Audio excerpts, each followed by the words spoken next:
Hello people, it's Hero of the Streets here, and I am bringing you the last chapter of the Jujutsu Kaisen Prequel. So now the top tier fight begins. Yuuta is actually hella serious right now. You don't even see him have eyes like this, and it's actually pretty cool to see. Yuuta actually saves Panda, Toge, and Maki and manages to heal them. Now, this is overlooked in the chapter, but this is an ability so rare that only the doctor in the school could use. When I say the doctor, I mean Jujutsu Kaisen. I'll drop her name in the video. Now, it actually requires you to do something which is very complicated, and I'll probably do a video on that as well, just to, explain things a little bit more. But basically, not even Gojo can perform this, and Gojo can do anything he wants. So now, funny enough, Rika gets jealous of Maki, and it looks like she's trying to harm her, but Yuuta shut that shit down with the swiftness. One thing you learn is that Geto loves to talk, bruv. He is pretty confident in his plan and ability. He even lets Yuuta heal his friends. If it was me, I would not give him time to rest, but yeah, Geto's like, you know what, take your time. So now Geto's only focusing on using his low-grade curses with overwhelming numbers, rather than using the more powerful curses that he has at his disposal, which are fewer in number.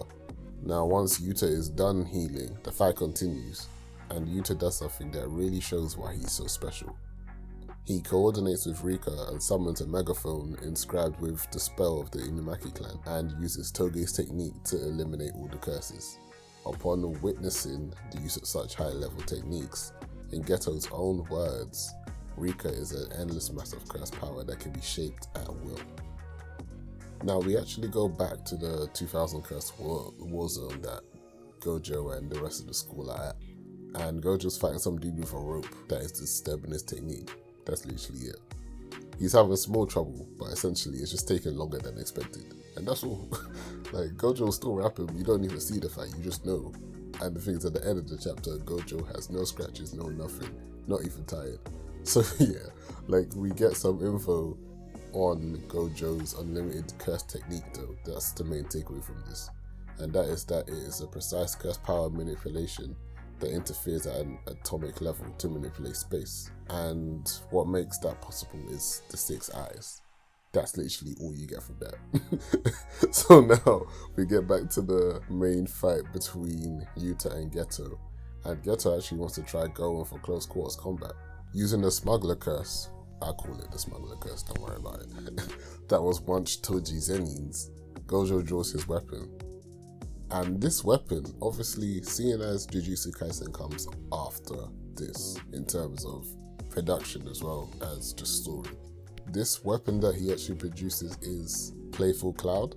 They obviously don't say the names and it doesn't have as much of a detailed design, but this weapon that he uses is Playful Cloud. Playful Cloud is that same 3-section staff that Maki uses and Toji Zenin really used when he came back to life for a little bit. But yeah, as usual, Geto is monologuing about the way of society, and he does something which I thought was pretty cool. He summons a curse from his foot seamlessly just to attack Yuuta mid-clash. And it actually makes me think of Megimi's shadow technique and how he could just bring things up, and it was quite cool. But yeah, it just gave me that vibe. So now, Geto keeps getting gassed, especially when Yuuta actually overloads and breaks his own sword due to sheer curse power. That is actually mad though, because Yuuta does not miss a beat and slumps him regardless. Now Geto builds the world a little bit and tells us that there are 4 humans known as special class, which are Gojo, Geto, the lazy lady, I remember confusing it in the previous video, I'll drop a picture down again, because some of these names are a little bit long for me to pronounce, but yeah, and Yuuta, but I assume it's Yuuta.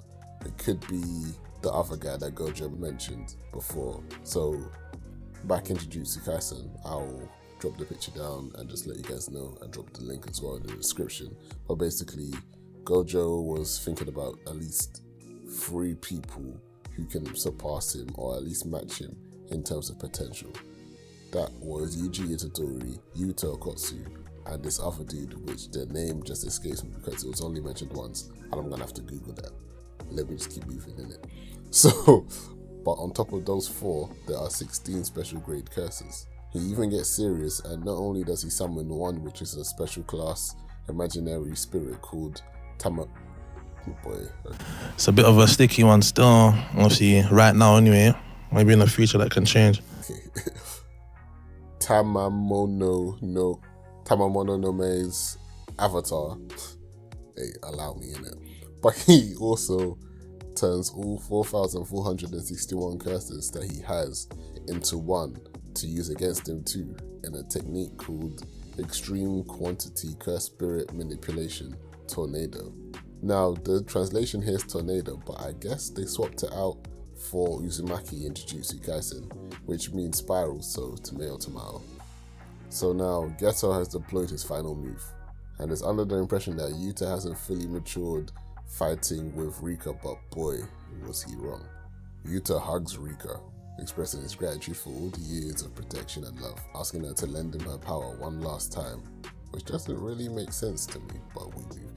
He doesn't even care about anything beyond killing Geto, promising Rika that he would give his future, heart and body to live together with her, expressing his love and even kissing her, which is mad to me, absolutely mad to me, because even Geto's watching it and like, rah, is it that deep? Like, man's dropping vows.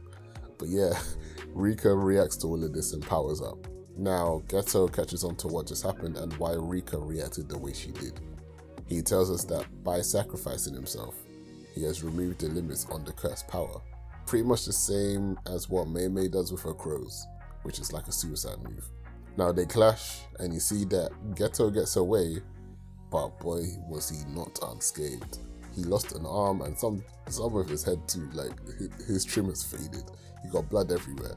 Like, I bet he regrets combining all those curses, because if he was smart, he would have really saved that curse that he used to ambush Toge and Panda. Because when Toge went at him and used his word, he crushed his head in some mad shape. It was not nice, but he jumps out of the crater and he was back in business and he slumped them both. So he should have just saved that, if anything. Should have been 4,460 curses, not the extra one. But yeah, I swear, if he did that, he would have at least stood a little bit longer. But yeah, anyway. So, Gojo catches up to Geto, and they exchange words while Geto is on death's door. Geto clocks that Gojo sent Panda and Toge to the school to make Yuta Hulk out and reach his potential. Gojo then goes to say that he had faith in the fact that Geto wouldn't harm young sorcerers for no reason, which turns out to be true, as Geto admits that he doesn't actually hate people from the college. Geto then reveals that he was around from the very beginning, being behind the curses at the elementary school in the first chapter. Now, I'm not sure if this was a slip or what, but Gojo then goes to say something to Geto, but we as readers don't actually get to see what it is, and that's the end of the conversation.